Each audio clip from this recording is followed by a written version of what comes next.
प्रणाम, मैं हूं आपकी अपनी अक्षरा सिंह और मैं आ रही हूं आपके अपने शहर डुमराव 27 अगस्त को श्री राधा हरी मॉल का भव्य उद्घाटन करने। आप सब भी जरूर आइएगा। 27 अगस्त bypass road Dumraon. See you all there, love you all.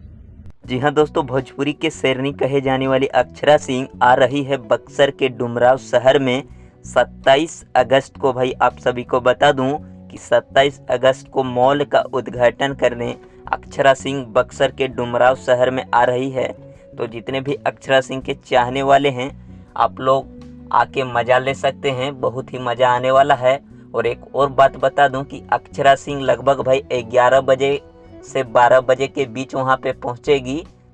तो भाई जितने भी चाहने वाले लोग हैं अक्षरा सिंह के, आप लोग जाके आनंद ले सकते हैं। अगर आप डुमराव शहर से हैं, बक्सर के नज़दीक से हैं, तो आप लोग जाके आनंद ले सकते हैं। तो वीडियो अच्छा लगा हो तो लाइक कीजिए और चैनल पे नए भाई सब्सक्राइब कीजिए। ऐसे ही किसी भी भोजपुरी का इवेंट हो, इस चैनल से सबसे पहले आपको मिलेगा। तो फिर मिलते हैं नेक्स्ट वीडियो में। Thanks for watching.